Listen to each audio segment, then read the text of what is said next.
이게 뭐야? 이혼 합의서? 나 결혼했어. 이혼 합의서야. 남자의 목소리는 너무나 담담했습니다. 형식적인 거라 생각해요. 이미 남남이니까.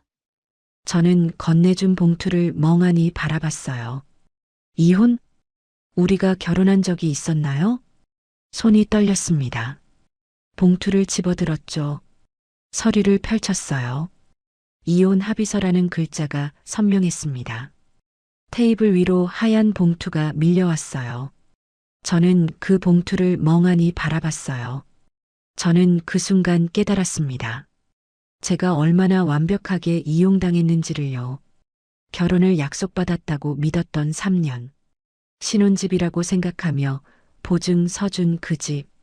그리고 제가 보증을 선 바로 직후 다른 여자와 올린 결혼식. 하루의 쉼표 같은 이야기로 매일 찾아뵙고 싶습니다.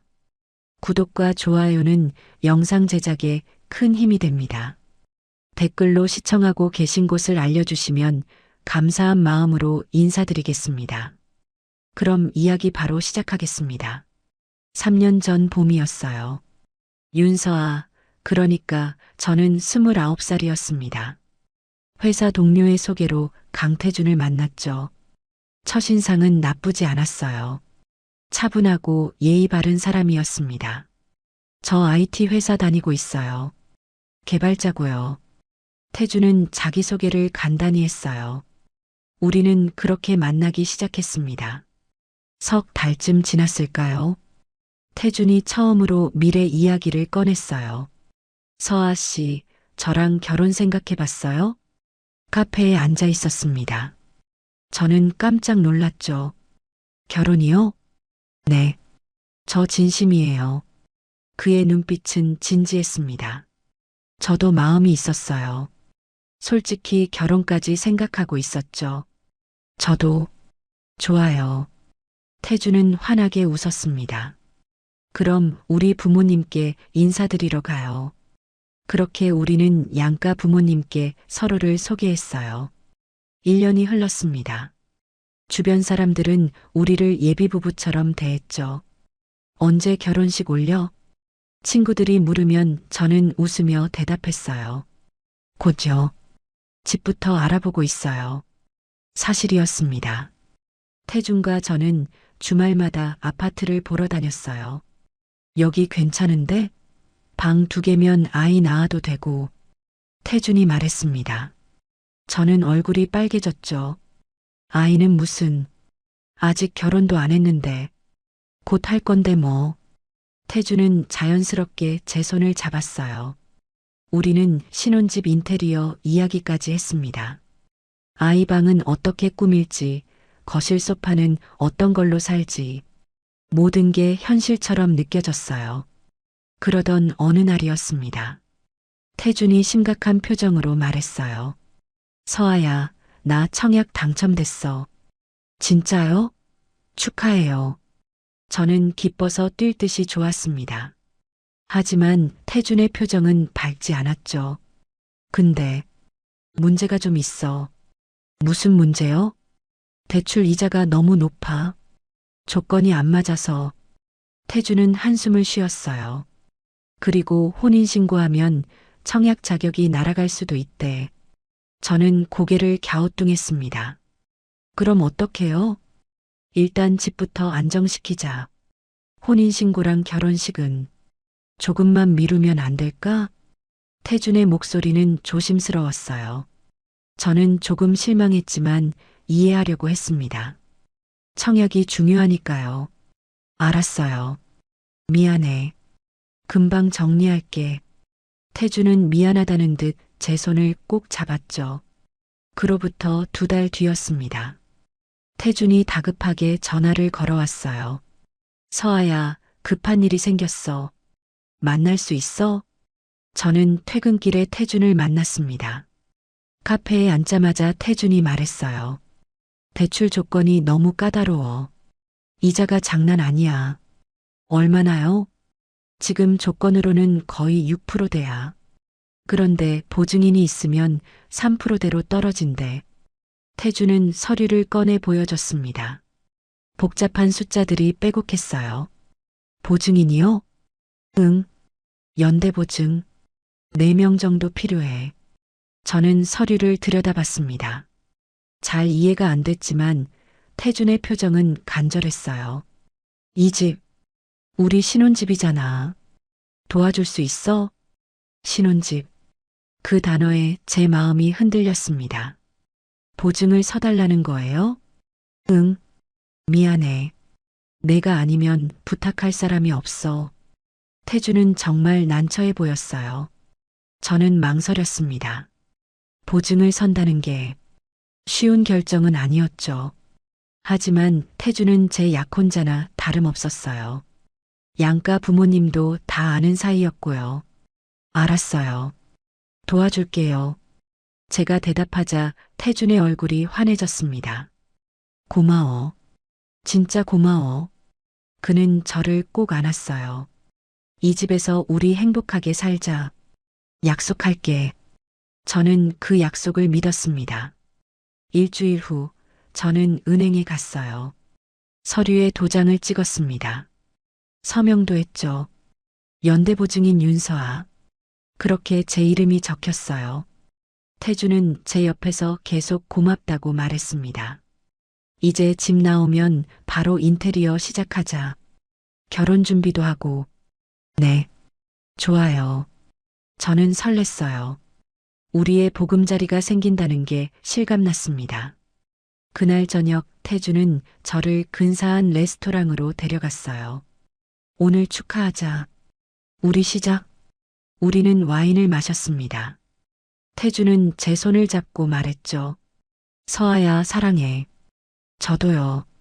저는 그날을 평생 기억할 거라고 생각했어요. 우리 인생의 출발선이라고요. 하지만 저는 몰랐습니다.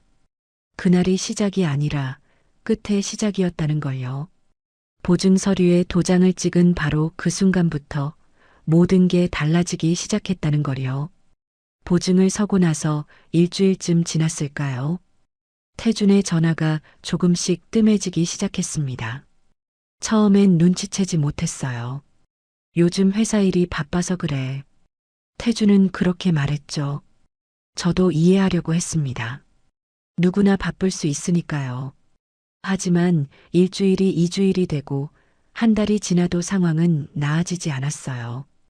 태준 씨, 주말에 인테리어 구경 갈래요? 제가 문자를 보냈습니다. 답장은 몇 시간 뒤에 왔죠. 미안, 이번 주도 야근이야. 다음 주도 마찬가지였어요. 회의가 길어졌어. 다음에 보자. 저는 점점 불안해지기 시작했습니다. 뭔가 이상했어요. 전화를 해도 받지 않는 날이 많아졌죠. 받아도 급하게 끊었습니다. 지금 회의 중이야. 나중에 연락할게. 하지만 그 나중에는 오지 않았어요. 2달째 되던 날이었습니다. 저는 참다 못해 태준의 회사 근처로 갔어요. 퇴근 시간에 맞춰서요. 회사 앞에서 기다렸습니다. 직원들이 하나둘 나왔죠. 그런데 태준은 나오지 않았어요. 1시간을 기다렸습니다. 2시간을 기다렸어요. 결국 저는 회사 로비로 들어갔습니다.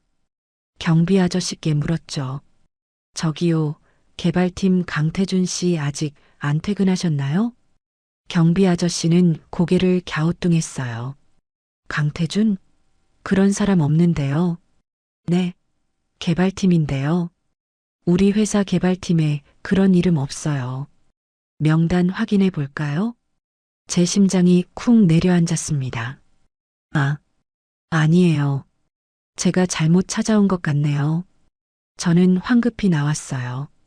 손이 떨렸습니다. 태준이 거짓말을 한 걸까요? 아니면 회사를 옮긴 걸까요? 저는 태준에게 전화를 걸었습니다. 1번, 2번, 3번. 받지 않았어요. 문자를 보냈죠. 회사 앞에 갔는데 없다고 하던데요. 무슨 일 있어요? 답장은 한참 뒤에 왔습니다. 회사 옮겼어. 말 안 했나? 바빠서 깜빡했나 보다. 저는 석연치 않았어요. 그렇게 중요한 걸 말 안 하다니요. 하지만 추궁할 수도 없었습니다. 태주는 계속 바쁘다며 통화를 피했으니까요. 석 달이 지났습니다. 저는 태준을 거의 보지 못했어요.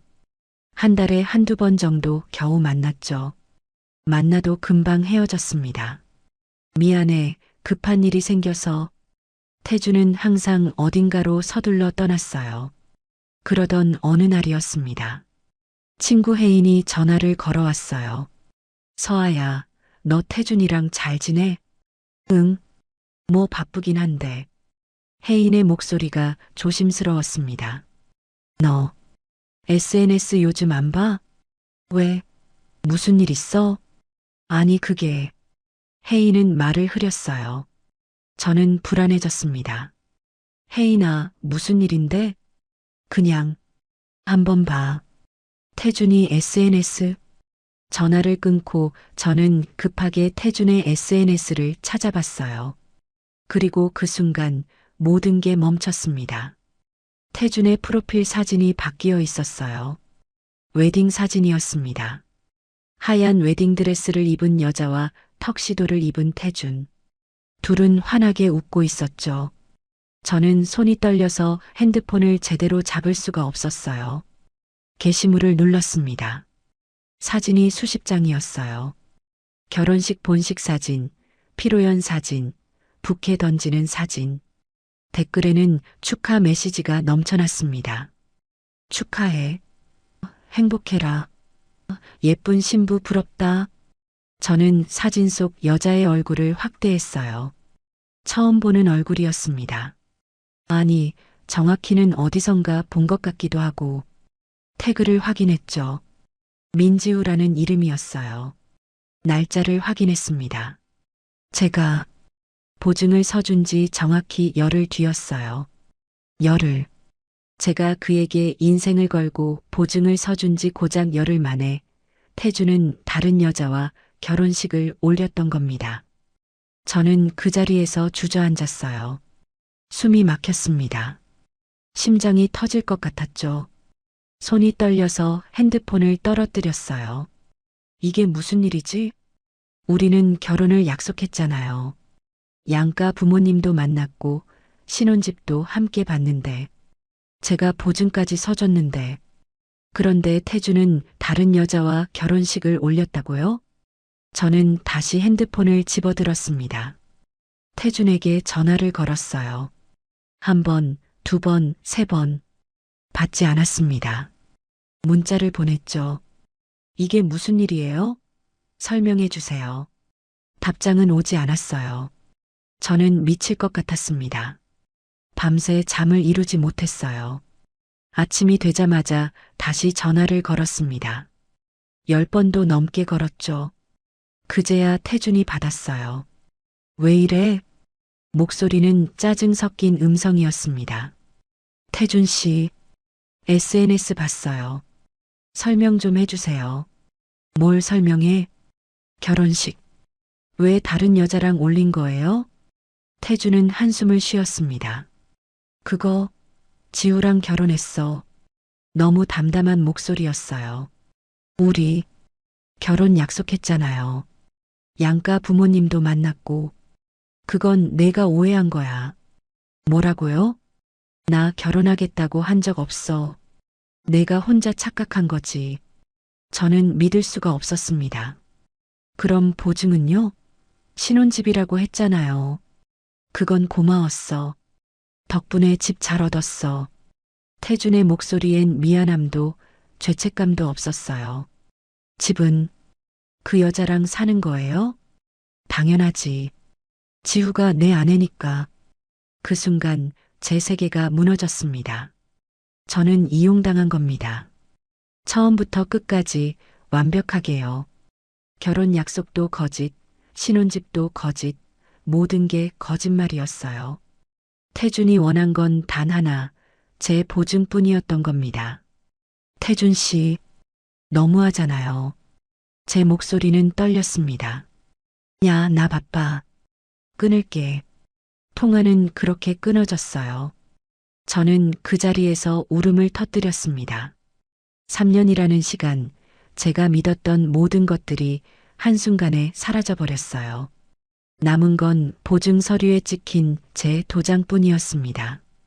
그리고 저는 그때 알았어요. 진짜 지옥은 지금부터 시작이라는 걸요. 저는 며칠 동안 아무것도 할 수 없었습니다.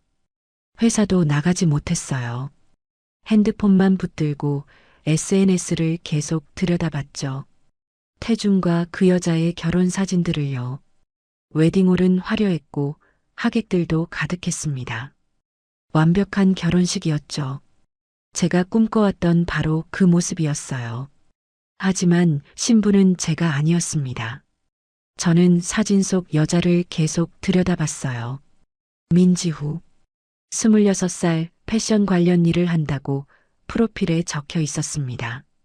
어디선가 본 것 같았어요. 1년 전쯤 태준과 카페에서 만났을 때였습니다. 잠깐 화장실에 갔다 왔는데 태준이 누군가와 통화 중이었죠. 응, 알았어. 조금만 기다려. 전화를 끄는 태준에게 물었습니다. 누구랑 통화했어요? 아, 회사 동료. 그때 그 상대가 이 여자였을까요? 저는 민지후의 SNS를 더 파고들었습니다. 그리고 발견했죠. 1년 전부터 태준과 함께 찍은 사진들이 있었던 겁니다. 카페 데이트, 영화관, 여행지. 저와 만나던 바로 그 시기예요. 아니, 어쩌면 이 여자가 먼저였을지도 모르죠. 저는 소름이 돋았습니다. 태준은 이중 생활을 하며 저에게서 보증을 받아낸 겁니다. 친구 혜인이 찾아왔어요. 서아야, 괜찮아? 혜인아, 나 어떡하지? 일단 태준이 만나서 따져봐야지. 혜인의 말이 맞았어요. 저는 용기를 냈습니다. 태준이 사는 곳을 알고 있었죠. 보증 서류에 적힌 바로 그 아파트요. 다음 날 저는 그 아파트 앞으로 갔습니다. 초인종을 눌렀어요. 한참을 기다렸죠. 그러다 문이 열렸습니다. 나온 사람은 민지후였어요. 누구세요? 그녀는 의아한 표정으로 저를 바라봤습니다. 저는 말문이 막혔어요. 저, 강태준 씨 계세요? 네. 우리 남편이요? 남편. 그 단어가 제 귀를 때렸습니다. 남편이요? 네. 근데 누구시죠? 민지우는 경계하는 눈빛이었어요. 그때 안쪽에서 태준의 목소리가 들렸습니다. 지우야, 누구야? 태준이 현관으로 나왔어요. 저와 눈이 마주쳤죠. 태준의 얼굴이 굳었습니다. 너, 왜 여기 와? 설명 좀 들으러 왔어요. 제 목소리는 떨렸습니다. 민지우가 태준을 쳐다봤어요. 오빠, 이 사람 누구야? 아, 그냥 아는 사람. 태준은 대충 둘러댔습니다. 그냥 아는 사람이요? 저 당신한테 보증까지 서줬는데? 제가 소리쳤어요. 민지우의 표정이 변했습니다. 보증? 무슨 보증? 이 집 보증이요. 제가 연대 보증인이에요. 민지우는 태준을 쳐다봤습니다. 오빠, 이게 무슨 말이야? 태준은 난처한 표정을 지었어요. 야, 여기서 이러지 말고 나가서 얘기하자. 태준이 저를 끌고 아파트 밖으로 나왔습니다. 복도에 선 우리는 마주봤어요. 대체 뭐 하는 거예요? 제가 따졌습니다. 야, 진정해. 진정하라고요? 당신 저한테 결혼하자고 했잖아요. 언제 결혼하자고 했어? 내가 착각한 거지. 태준은 뻔뻔했습니다. 양가 부모님도 만났잖아요. 신혼집도 같이 받고 부모님 만난 거랑 결혼은 다르지. 난 결혼하겠다고 한 적 없어. 저는 믿을 수가 없었어요. 그럼 보증은요? 신혼집이라고 했잖아요. 그건 너 혼자 생각한 거고 나는 그냥 도움받은 거야. 태준의 목소리엔 미안함이 전혀 없었습니다. 당신, 처음부터 나를 이용한 거죠? 이용? 너무 심하게 말하네. 내가 자발적으로 도와준 거잖아. 자발적으로요? 저는 웃음이 나왔어요. 허탈한 웃음이었죠. 그럼 그 여자는 뭐예요? 저랑 만날 때 이미 사귀고 있었죠? 태주는 한숨을 쉬었습니다. 지우는 내 여자친구였어. 그리고 지금은 아내고. 저는 뭔데요? 저는 대체 뭐였어요? 제 목소리가 커졌습니다. 너는 그냥 아는 사람? 태준의 대답에 저는 온몸에 힘이 빠졌어요. 보증 때문에 저 이용한 거잖아요. 인정해요. 야, 너 지금 녹음하는 거 아니지? 태준이 갑자기 경계했습니다. 녹음은 무슨? 저 지금 그럴 여유도 없어요. 사실이었어요. 저는 녹음할 생각도 못했죠. 하여튼, 이제 그만 좀 해. 지우가 오해하잖아. 오해요? 당신이 저한테 한 게 오해예요? 야, 나 법적으로 잘못한 거 없어. 내가 알아서 보증 선 거고. 태주는 냉정했습니다. 혼인신고도 안 했고 결혼식도 안 올렸잖아. 우린 법적으로 남남이야. 그 말이 제 가슴을 찔렀습니다. 맞아요. 우리는 법적으로 아무 관계도 아니었어요. 그럼 그 보증은요? 제 이름으로 되어 있는데요. 그건 내가 알아서 해. 나는 대출 잘 갚고 있으니까 문제 없을 거야. 태주는 그렇게 말하고 돌아섰습니다. 아파트 안으로 들어가려는데 민지우가 문을 열고 나왔어요. 오빠, 대체 무슨 일이야? 저 사람 누구야? 민지우의 목소리가 날카로웠습니다. 아니야, 그냥 오해가 있었어. 태주는 민지우를 안쪽으로 데려갔어요. 문이 닫혔습니다. 저는 그 자리에 멍하니 서 있었어요. 복도는 조용했습니다. 저만 남겨진 것 같았죠. 3년이라는 시간, 제가 믿었던 모든 것들, 결혼 약속, 신혼집, 미래 계획, 모두 거짓이었어요. 제게 남은 건 보증 서류에 찍힌 도장뿐이었습니다. 그리고 저는 깨달았어요. 법적으로 저는 아무것도 아니라는 걸요. 아내도 아니고 약혼자도 아니고 심지어 피해자로도 인정받지 못할 거라는 거요. 저는 그저 보증을 서준 사람일 뿐이었습니다. 그날 밤 저는 인터넷을 뒤졌어요. 연대보증, 사기, 결혼 사기, 온갖 키워드를 검색했습니다. 하지만 답은 없었어요. 혼인신고 없이 결혼을 빌미로 보증을 받은 경우 법적으로 대응할 방법이 없었습니다. 저는 잠들지 못했어요. 눈을 감으면 태준의 목소리가 들렸죠. 우린 법적으로 남남이야. 그리고 저는 결심했습니다. 이대로 당하고만 있을 순 없다고요. 반드시 방법을 찾아낼 거라고요. 저는 용기를 냈습니다. 변호사를 찾아가기로 했죠. 혜인이 아는 변호사 사무실을 소개해줬어요. 이혼 전문 변호사래. 한번 상담받아봐. 저는 떨리는 마음으로 사무실 문을 열었습니다. 변호사는 50대쯤 되어 보이는 남자였어요. 앉으세요. 무슨 일로 오셨나요? 저는 숨을 깊이 들이마셨습니다. 그리고 지금껏 있었던 일을 설명했어요. 3년간의 연애, 결혼 약속, 양가 부모님 만남, 그리고 보증, 그 직후의 배신. 변호사는 묵묵히 들었습니다. 제 이야기가 끝나자 그가 물었어요. 혼인신고는 하셨나요? 아니요. 청약 문제 때문에 미뤘어요. 결혼식은요? 안 했어요. 그 사람이 다른 여자랑 올렸죠. 변호사는 고개를 끄덕였습니다. 재산 명의는 어떻게 되어 있나요? 전부 그 사람 이름이에요. 저는 보증만. 변호사는 한숨을 쉬었어요. 그 한숨 소리에 제 가슴이 철렁 내려앉았습니다. 윤서아 씨, 솔직히 말씀드리면 어렵습니다.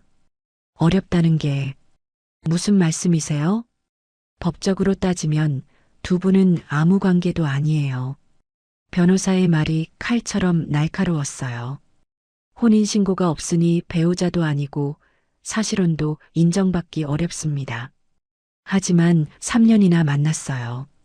양가 부모님도 다 아는 사이고 그것만으론 부족해요. 동거한 사실이 있나요? 아니요. 각자 집에서 경제 공동체를 이뤘나요? 공동 계좌라든지 그것도 없어요. 변호사는 서류를 넘기며 말했습니다. 결혼식도 없고 혼인신고도 없고 동거도 없고 경제 공동체도 없어요. 그럼 저는 어떡해요? 제 목소리가 떨렸습니다. 보증은요? 그 사람이 저를 속여서 보증받은 건데요. 그것도 증명하기 어렵습니다. 서아 씨가 자발적으로 보증을 선 거잖아요. 자발적이 아니에요. 결혼한다고 했으니까 믿고 한 거예요. 제가 소리쳤어요. 변호사는 난처한 표정을 지었습니다. 그걸 증명할 수 있나요? 녹음이라든지 문자라든지. 저는 머릿속을 뒤졌어요. 태준과 나눈 대화들, 문자 메시지들. 하지만 명확하게 결혼하자고 적힌 건 없었죠. 집 보러 다닐 때 신혼집이라고 했어요. 그것만으론 약하죠.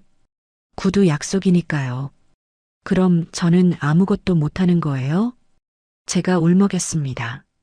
변호사는 안타까운 표정을 지었어요.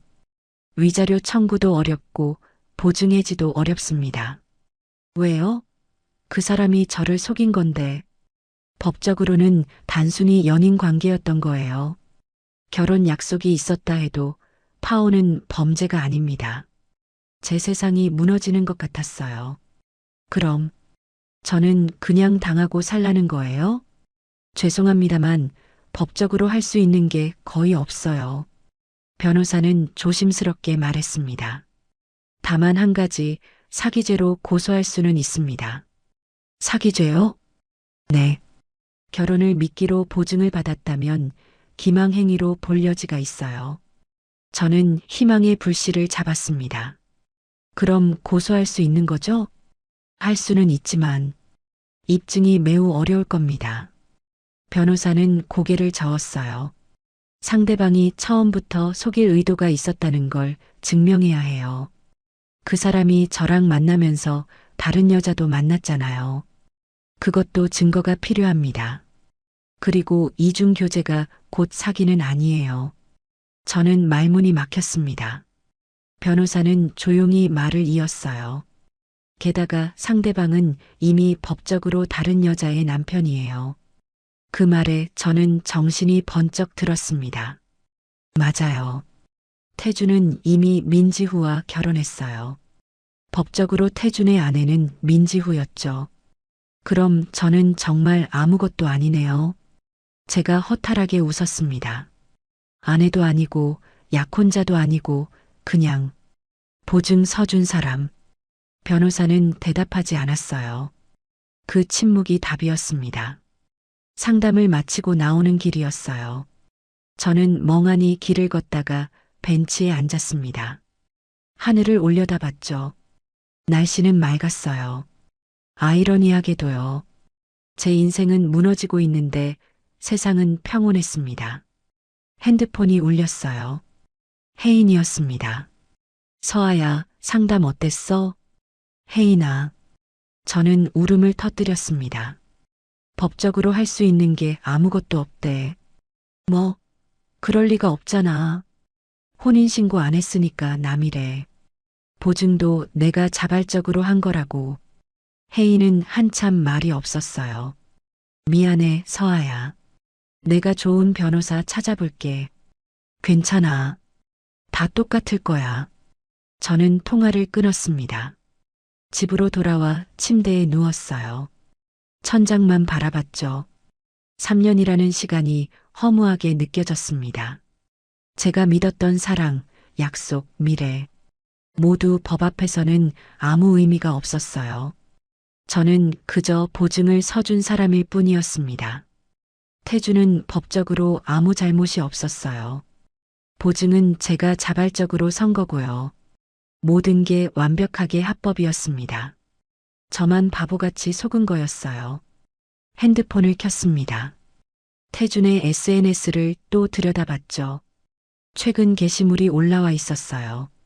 신혼여행 사진이었습니다. 제주도였어요. 저와 가기로 했던 그곳이요. 민지후와 태준이 환하게 웃고 있었습니다. 댓글에는 축하 메시지가 가득했죠. 부러워요. 행복하세요. 저는 핸드폰을 던져버렸습니다. 더 이상 볼 수가 없었어요. 그날 밤 저는 계속 울었습니다. 법이 저를 보호해주지 않는다는 게 너무 억울했어요. 3년을 함께한 사람이 법적으로는 남이라니요. 제가 진심으로 믿고 보증을 선 게 자발적이라니요. 모든 게 불공평했습니다. 하지만 세상은 그렇게 돌아가나 봐요. 법은 감정을 봐주지 않았습니다. 증거가 없으면 억울해도 소용없었어요. 저는 그날 밤 깨달았습니다. 이 싸움은 법으로 할 수 있는 게 아니라는 걸요. 다른 방법을 찾아야 한다는 걸요. 하지만 어떻게요? 저는 아직 답을 몰랐습니다. 그저 이대로 무너질 순 없다는 것만 알았죠. 일주일이 지났습니다. 저는 회사도 나가지 못하고 집에만 있었어요. 먹지도 자지도 못했죠. 거울을 보니 제 모습이 말이 아니었습니다. 핸드폰이 울렸어요. 혜인이었습니다. 서아야, 나 다른 변호사 찾았어. 됐어, 혜인아. 다 똑같을 거야. 아니야. 이 사람은 달라. 사기 사건 전문이래. 혜인의 목소리에 힘이 있었어요. 정말 실력 있는 사람이야. 한 번만 만나봐. 저는 거절하려다가 멈췄습니다. 혜인이 이렇게까지 하는 데는 이유가 있을 거예요. 알았어. 언제 만나? 내일 오후 2시. 내가 같이 갈게. 다음 날이었습니다. 저는 혜인과 함께 새로운 변호사 사무실로 갔어요. 이전 사무실보다 작았지만 깔끔했습니다. 문을 열고 들어가니 여자 변호사가 앉아 있었어요. 40대 초반쯤 되어 보였습니다. 짧은 머리에 날카로운 눈빛이었죠. 백도윤 변호사입니다. 앉으세요. 그녀의 목소리는 차분했지만 단호했어요. 저는 자리에 앉았습니다. 혜인 씨한테 대충 들었어요. 직접 설명해 주시겠어요? 저는 다시 한번 제 이야기를 꺼냈습니다. 이번엔 더 자세히 말했어요. 처음 만남부터 결혼 약속, 보증, 그리고 배신까지. 백도윤 변호사는 노트에 뭔가를 적으며 들었습니다. 중간중간 질문을 했어요. 보증 서기 전에 혼인신고 미루자는 말을 정확히 언제 들었죠? 보증 서류 작성하기 일주일 전쯤이요. 그 이유는요? 청약이랑 대출 조건 때문이라고 했어요. 백도윤 변호사는 고개를 끄덕였습니다. 결혼식은 언제 올리기로 했나요? 집이 나오면 바로요. 그게 보증 서고 나서였어요. 하지만 실제로는요? 보증 서고 열흘 뒤에 다른 여자랑 결혼식 올렸어요. 백도윤 변호사는 펜을 놓았습니다. 그리고 저를 똑바로 쳐다봤어요. 윤서아 씨, 이건 이혼이 아닙니다. 네. 저는 잘 이해가 안 됐어요. 이혼이 아니면 뭔데요? 사기예요. 명백한 기망행위죠. 백도윤 변호사의 목소리에 확신이 실려 있었습니다. 이전 변호사는 법적으로 할 수 있는 게 없다고 했어요. 그 변호사는 이걸 연애 문제로 본 거예요. 하지만 전 다르게 봅니다. 백도윤 변호사는 앞으로 몸을 기울였어요. 서아 씨 생각해 보세요. 타임라인이 이상하지 않나요? 타임라인이요? 보증 서류 작성 일주일 전에 혼인신고 미루자고 했죠? 네. 그리고 보증 서고 열흘 뒤에 다른 여자와 결혼식을 올렸어요. 맞아요. 결혼식 준비는 최소 몇 달 걸립니다. 웨딩홀 예약, 드레스, 초대장. 저는 입이 벌어졌어요. 맞아요. 결혼식은 준비 기간이 필요하죠. 그 말은 그 남자는 이미 다른 여자와 결혼 준비를 하고 있었던 거예요. 백도윤 변호사는 단호하게 말했습니다. 서아 씨한테 보증받을 때부터 이미 다 계획되어 있었던 겁니다. 제 머릿속이 복잡해졌어요. 그럼 처음부터 저를 속인 거예요? 그렇죠. 결혼을 미끼로 보증을 받아낸 겁니다. 하지만 증명할 수 있나요? 저는 조심스럽게 물었습니다. 백도윤 변호사는 노트를 넘겼어요. 웨딩홀 예약 날짜를 확인해야 합니다. 예식장은 보통 6개월 전에 예약하거든요. 어떻게 알아내죠? SNS에 올라온 사진들 있죠? 거기서 예식장 이름 찾을 수 있어요. 저는 고개를 끄덕였습니다. 그리고 내 연녀와의 관계도 확인해야 해요. 언제부터 만났는지. SNS에 1년 전부터 사진이 있었어요. 좋아요. 그럼 서아 씨랑 만나던 시기에 이미 이중 교제 중이었다는 거네요.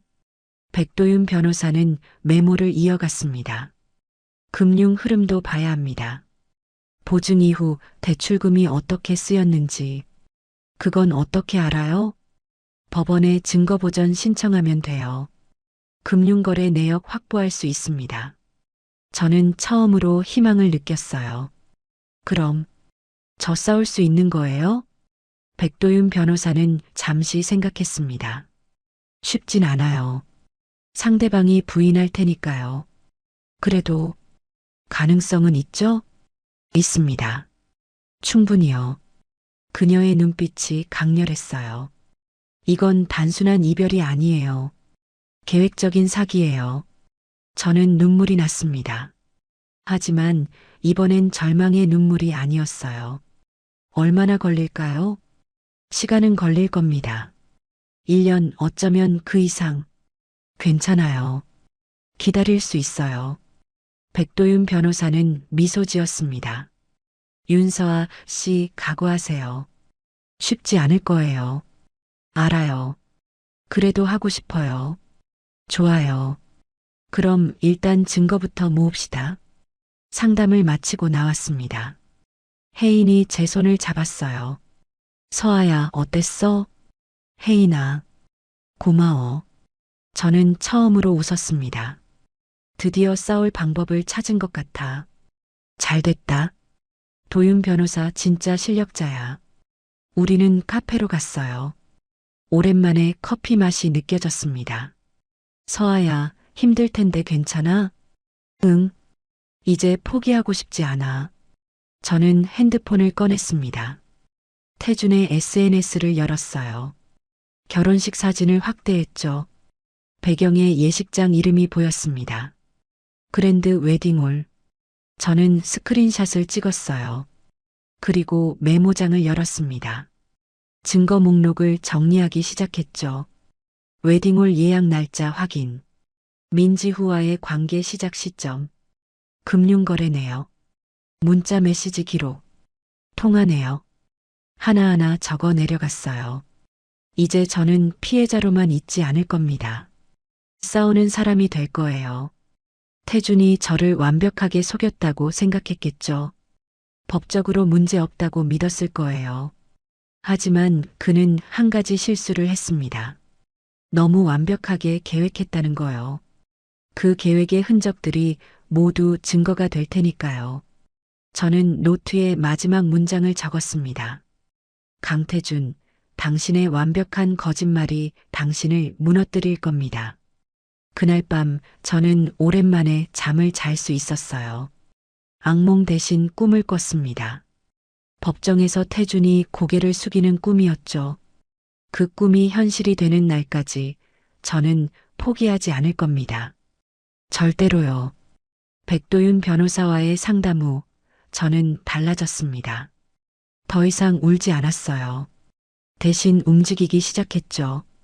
첫 번째 목표는 웨딩홀 예약 날짜를 확인하는 것이었습니다. 저는 태준의 SNS에서 결혼식 사진을 다시 찾았어요. 그랜드 웨딩홀이라는 간판이 선명했습니다. 전화번호를 검색했죠. 전화를 걸었어요. 안녕하세요. 그랜드 웨딩홀입니다. 밝은 목소리가 들려왔습니다. 안녕하세요. 예약 상담 받고 싶은데요. 네, 언제쯤 생각하세요? 내년 봄쯤인데요. 그런데 제 친구가 거기서 결혼식 올렸거든요. 저는 최대한 자연스럽게 말했어요. 같은 홀로 하고 싶은데 어느 홀인지 확인할 수 있을까요? 신랑 신부 성함 알려주시면 확인해 드릴게요. 강태준, 민지후요. 아, 네. 작년 12월에 예약하셨고 올해 4월에 예식 진행하셨네요. 제 심장이 쿵 내려앉았습니다. 작년 12월. 그때는 제가 보증 서류에 도장 찍기 석 달 전이었어요.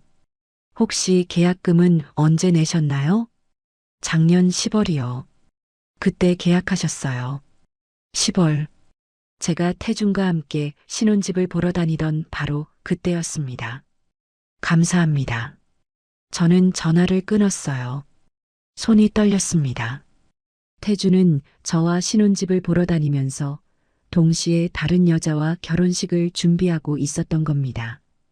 저는 백도윤 변호사에게 전화를 걸었어요. 변호사님 확인했어요.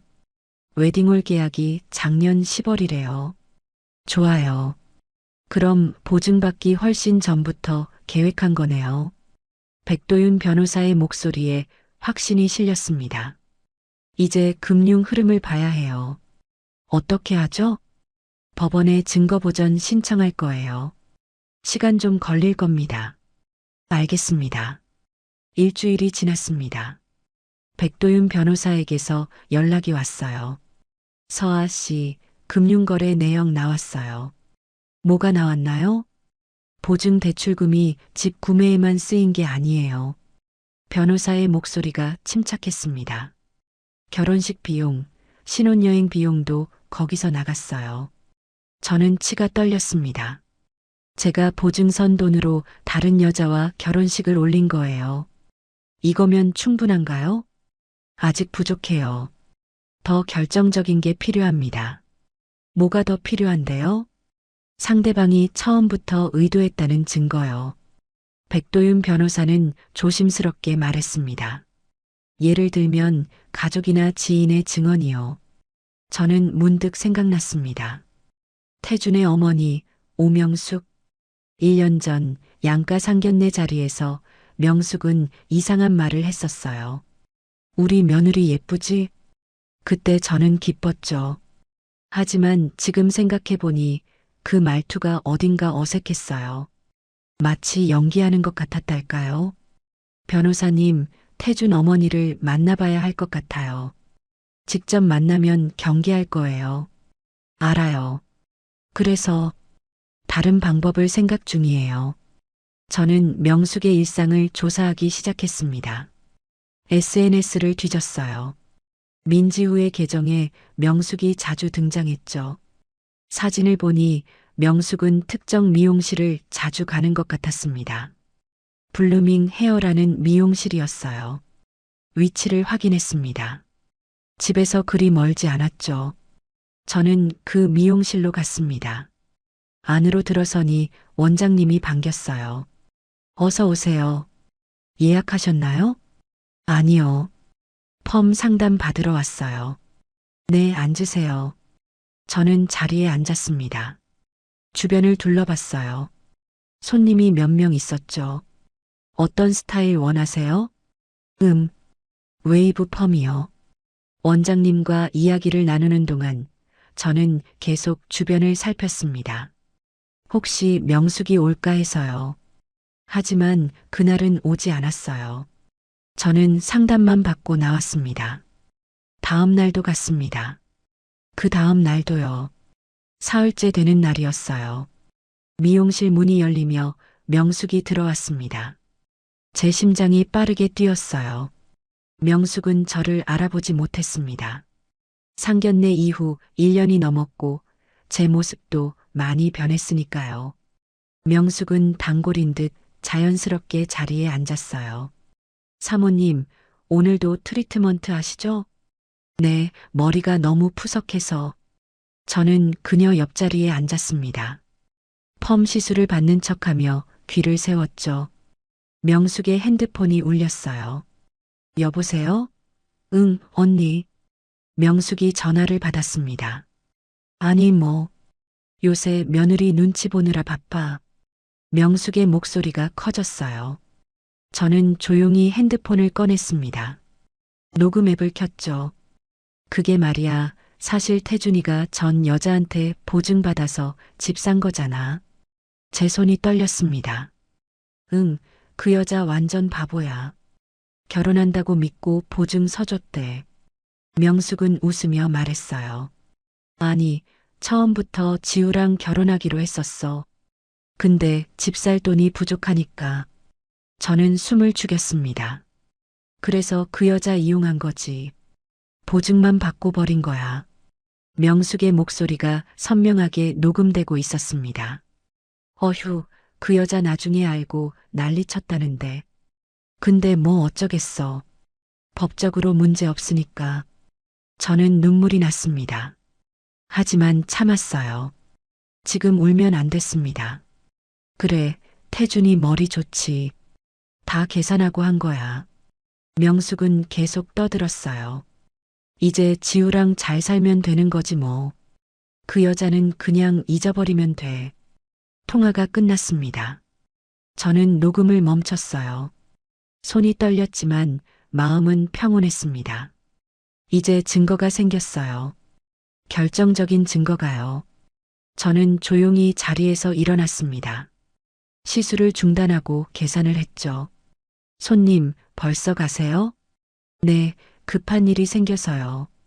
미용실을 나와 백도윤 변호사에게 전화를 걸었습니다. 변호사님, 녹음했어요. 뭘 녹음했는데요? 태준 어머니가 처음부터 계획했다고 인정한 거요. 제 목소리는 떨렸지만 단호했습니다. 지금 바로 사무실로 올 수 있어요? 네, 지금 갑니다. 저는 택시를 잡아탔습니다. 창밖을 바라보며 생각했어요. 이제 시작이라고요. 진짜 싸움은 지금부터라고요. 태주는 자신이 완벽하게 계획했다고 믿었을 겁니다. 하지만 그는 한 가지를 놓쳤어요. 바로 자기 어머니의 입이었죠. 저는 처음으로 미소 지었습니다. 복수가 아니었어요. 정이었습니다. 제가 받은 상처를 그가 마땅히 치러야 할 대가를요. 이제 법정에서 증명할 차례였습니다. 백도윤 변호사 사무실에 도착했습니다. 저는 녹음 파일을 재생했어요. 오명숙의 목소리가 사무실에 울려 퍼졌죠. 처음부터 지우랑 결혼하기로 했었어. 그 여자 이용한 거지. 보증만 받고 버린 거야. 백도윤 변호사는 고개를 끄덕였습니다. 완벽해요. 이거면 됩니다. 정말요? 네. 계획적 사기의 증거가 명확해요. 변호사는 서류를 정리하기 시작했어요. 이제 고소장을 제출할 거예요. 사기죄로요. 승산이 있을까요? 저는 조심스럽게 물었습니다. 있어요. 웨딩홀 예약 날짜, 금융 흐름, 그리고 이 녹음까지. 백도윤 변호사의 목소리에 확신이 실렸죠. 패턴이 너무 명확해요. 이건 우연이 아닙니다. 일주일 후 고소장이 제출되었습니다. 사기죄, 그리고 민사상 손해배상 청구였어요. 태준에게 고소장이 전달됐다는 연락을 받았죠. 저는 그날 밤 잠을 이루지 못했습니다. 두려움이 아니었어요. 설렘이었죠. 드디어 시작됐다는 생각이 들었습니다. 한 달이 지났습니다. 첫 번째 재판 날이 잡혔어요. 저는 검은색 정장을 입고 법원에 갔습니다. 백도윤 변호사가 먼저 와 있었어요. 긴장하지 마세요. 우리가 유리해요. 네, 알겠습니다. 법정 문이 열렸습니다. 안으로 들어가니 태준이 앉아 있었어요. 그 옆엔 민지호도 있었죠. 태준은 저를 보더니 눈을 피했습니다. 재판이 시작됐어요. 백도윤 변호사가 먼저 입을 열었습니다. 피고인 강태준은 결혼을 미끼로 원고를 속여 연대보증을 받았습니다. 증거 서류가 제출됐죠. 웨딩홀 계약서, 금융거래 내역, 그리고 녹음 파일. 녹음 파일이 재생됐을 때 법정이 술렁였어요. 오명숙의 목소리가 울려 퍼졌습니다. 처음부터 지우랑 결혼하기로 했었어. 태준의 얼굴이 창백해졌어요. 민지우는 태준을 쳐다봤죠. 태준의 변호사가 반박했습니다. 이건 사적인 대화일 뿐입니다. 법적 증거가 될 수 없어요. 하지만 웨딩홀 예약 날짜와 일치합니다. 백도윤 변호사가 차분하게 대응했어요. 피고인은 보증받기 석 달 전에 이미 결혼식을 준비하고 있었습니다. 그건 우연일 수 있습니다.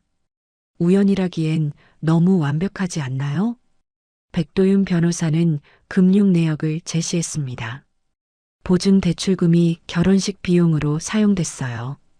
그건 태준의 변호사가 말을 잇지 못했습니다. 재판장이 입을 열었어요. 피고인 할 말 있습니까? 태준은 한참을 침묵했습니다. 그러다 조용히 말했죠. 죄송합니다. 법정이 조용해졌어요. 처음부터 계획한 건 맞습니다. 민지우가 놀란 표정으로 태준을 쳐다봤습니다. 오빠 무슨 소리야? 태준은 고개를 숙였어요. 미안해, 지우야. 너도 몰랐던 거야. 재판장이 물었습니다. 그럼 인정하는 겁니까? 네, 인정합니다. 태준의 목소리는 작았어요. 저는 그 순간을 믿을 수가 없었습니다. 태준이 인정했어요. 모든 걸요. 재판은 생각보다 빨리 끝났습니다. 태준의 자백으로 사기죄가 인정됐죠. 민사상 손해배상도 받아들여졌어요. 법정을 나오는 길이었습니다. 태준이 복도에서 저를 기다리고 있었어요. 서아야. 저는 멈춰섰습니다. 미안해. 정말 미안해. 태준의 목소리는 떨렸어요. 나도 몰랐어. 이렇게까지 될 줄은. 이제 와서 미안하다고요? 제 목소리는 차갑게 식어 있었습니다. 3년이에요. 3년을 저는 당신을 믿었어요. 알아. 정말 미안해. 미안하다고 다 해요? 제 시간은 어떡하고요? 태준은 대답하지 못했습니다. 저는 그를 지나쳐 걸어갔어요. 뒤돌아보지 않았습니다. 그럴 필요가 없었으니까요. 한 달 후 판결이 나왔습니다. 태준은 징역 1년에 집행유예 2년을 선고받았어요. 그리고 민사상 손해배상으로 2천만 원을 저에게 지급하라는 판결이었죠. 보증 채무도 해지됐습니다. 저는 더 이상 태준과 아무 관계가 없었어요. 법적으로도 감정적으로도요. 소식을 들었습니다. 태준은 회사에서 해고됐대요. 사기 전과자를 고용할 곳은 없었죠. 민지후와도 이혼 조정 중이라고 했습니다. 민지후는 자신도 피해자라며 태준을 떠났대요. 명숙도 사람들 사이에서 입방아에 오르내렸습니다. 아들 사기 교사했다더라. 며느리도 속였대. 모든 게 무너졌어요. 태준의 완벽한 계획은요. 저는 혜인을 만났습니다. 서아야, 축하해. 이겼잖아. 응, 이긴 것 같아. 하지만 기쁘진 않았어요. 승리의 쾌감보다는 허무함이 컸죠. 후회해? 아니, 후회는 안 해. 저는 고개를 저었습니다. 그냥, 이제 끝났다는 게 실감 안 나. 이제 새로 시작하는 거야. 혜인이 제 손을 잡았어요. 그래, 새로 시작해야지. 저는 작게 웃었습니다. 1년이 지났습니다. 저는 새로운 회사로 이직했어요. 집도 옮겼죠. 새로운 동네로요. 모든 걸 새로 시작했습니다. 어느 날 카페에 앉아 있었어요. 창밖을 보다가 익숙한 얼굴을 봤습니다. 태준이었어요. 그는 초췌해 보였습니다. 혼자 걷고 있었죠. 저는 그를 보며 생각했습니다. 불쌍하다가 아니었어요. 당연하다였죠. 그는 자신이 뿌린 씨앗을 거둔 것뿐이었습니다. 저는 커피를 한 모금 마셨어요. 달콤했습니다. 인생은 계속됐고 저는 앞으로 나아가고 있었어요. 과거는 과거일 뿐이었죠. 이제 저는 자유로웠습니다.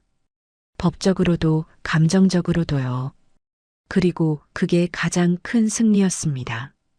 판결이 확정되고 6개월이 지났습니다. 저는 손해배상금을 받았어요. 2천만 원이었죠. 돈이 아니었습니다. 정이었어요. 제가 당한 고통에 대한 인정이었죠. 그 돈으로 저는 제 인생을 다시 시작했습니다. 먼저 보증관계를 정리했어요. 은행에 가서 서류를 처리했죠. 연대보증인 윤서아, 채무관계 해지. 도장을 찍는 순간 제 어깨가 가벼워졌습니다. 더 이상 태준과 연결된 게 없었어요. 법적으로도 금전적으로도 감정적으로도요. 저는 자유로웠습니다. 새 아파트로 이사했어요. 작지만 깨끗한 곳이었죠. 제 이름으로 계약한 첫 번째 집이었습니다. 짐을 풀며 생각했어요. 이제 진짜 시작이구나. 회사에서도 새로운 프로젝트를 맡았습니다. 일에 집중했죠. 동료들과 점심을 먹고 회식도 나갔어요. 천천히 일상이 돌아왔습니다. 어느 날 혜인이 전화를 걸어왔어요. 서아야, 소개팅 어때? 소개팅? 저는 웃었습니다. 아직은 괜찮아. 언제까지 혼자 있을 거야? 혼자가 편해. 지금은 정말이었어요. 연애가 두렵지는 않았습니다. 다만 서두르고 싶지 않았죠. 제대로 된 사람을 만나고 싶었어요. 그리고 그 전에 저 자신과 먼저 결혼하고 싶었습니다. 주말마다 저는 새로운 것들을 배우기 시작했어요. 요가 클래스에 등록했죠. 요리 강습도 들었습니다. 혼자서도 행복할 수 있다는 걸 배웠어요. 누군가에게 의지하지 않아도 저는 충분히 괜찮았습니다. 1년이 지났습니다. 어느 봄날이었어요. 저는 공원을 산책하고 있었습니다. 벚꽃이 만개했죠. 벤치에 앉아 커피를 마시고 있는데 누군가 다가왔어요. 서아 씨? 돌아보니 낯익은 얼굴이었습니다. 회사 거래처 담당자였어요. 안녕하세요, 김민석 씨. 여기서 뵙네요. 산책하세요? 네, 날씨가 좋아서요. 우리는 짧게 이야기를 나눴습니다. 그는 밝고 예의 바른 사람이었어요. 다음에 커피 한잔 하시죠. 그가 조심스럽게 제안했습니다. 저는 잠시 망설였어요. 하지만 거절할 이유가 없었죠. 좋아요. 그렇게 저는 조금씩 마음을 열기 시작했습니다. 급하지 않게요. 천천히 제 속도로요. 어느 날 우연히 뉴스를 봤습니다. 태준에 관한 기사였어요. 전직 개발자 사기 전가로 재취업 어려움. 사진 속 태준은 많이 야위어 있었습니다. 기사를 읽어 내려갔죠. 태준은 아직도 일자리를 구하지 못했대요. 전과 기록이 발목을 잡았죠. 민지후와는 이혼 확정됐고요. 명숙은 동네에서 손가락질을 받으며 산다고 했습니다. 저는 기사를 끄고 창밖을 바라봤어요. 동정심은 들지 않았습니다. 그저 그럴 수밖에 없구나 싶었죠. 그가 선택한 결과였으니까요. 제 핸드폰이 울렸습니다. 김민석이었어요. 서아 씨, 이번 주말에 시간 되세요? 네, 괜찮아요. 전시회 보러 갈까 하는데 함께 가실래요? 좋아요. 저는 웃으며 대답했습니다. 새로운 시작이었죠. 완전히 새로운 사람과 새로운 관계를요. 그 주말 전시회에 갔습니다. 김민석은 배려심 많은 사람이었어요. 제 이야기를 잘 들어줬죠. 서아 씨, 혹시 힘든 일 있었어요? 그가 조심스럽게 물었습니다. 왜요? 가끔 표정이 무거워 보여서요. 저는 잠시 고민했습니다. 말해야 할까요? 하지만 숨길 필요는 없었어요. 사실은 과거에 안 좋은 일이 있었어요. 이야기하고 싶으면 들을게요. 저는 간략하게 설명했습니다. 사기를 당했던 일, 법정 싸움, 그리고 이겨낸 과정을요. 김민석은 진지하게 들었어요. 힘드셨겠어요. 힘들었죠. 하지만 이겼어요. 제 목소리에 자신감이 실렸습니다. 그래서 지금의 서아 씨가 더 강해 보이나 봐요. 그의 말에 저는 웃었습니다. 고맙습니다. 그날 이후 우리는 자주 만났어요. 천천히 조심스럽게요. 저는 더 이상 서두르지 않았습니다. 확인하고 믿고 그 다음에 마음을 열었죠. 2년이 지났습니다. 저는 김민석과 결혼을 약속했어요. 이번엔 달랐습니다. 혼인신고부터 했죠. 그리고 결혼식 날짜를 잡았습니다. 모든 게 투명했어요. 숨기는 것도 속이는 것도 없었죠. 결혼식 날이었습니다. 저는 웨딩드레스를 입고 거울을 봤어요. 행복한 얼굴이 보였습니다. 혜인이 옆에서 말했죠. 서아야, 정말 예쁘다. 고마워, 혜인아. 내가 없었으면 못 이겨냈을 거야. 무슨 소리야? 내가 이겨낸 거지. 결혼식장으로 걸어가는 동안 생각했어요. 과거의 제가 떠올랐습니다. 태준에게 속았던 그때, 법정에서 싸웠던 그때요. 그 모든 시간이 저를 여기까지 데려왔습니다. 더 강하게, 더 현명하게요. 입장 음악이 흘러나왔습니다. 저는 천천히 걸었어요. 김민석이 환하게 웃으며 저를 기다리고 있었습니다. 제 손을 잡았을 때 따뜻함이 느껴졌어요. 진짜 사랑이었습니다. 거짓이 아닌 진심이었죠. 주례가 물었습니다. 신부 윤서아 씨, 이 사람과 평생을 함께 하시겠습니까? 네, 그러겠습니다. 제 목소리는 확고했습니다. 이번엔 확신이 있었으니까요. 피로연이 끝나고 혜인이 다가왔어요. 서아야, 행복해 보여. 응, 행복해. 과거는 잊었어? 잊진 않았어. 하지만 용서했어. 저는 창밖을 바라봤습니다. 태준을 용서한 건 아니야. 과거의 나 자신을 용서한 거지. 무슨 뜻이야?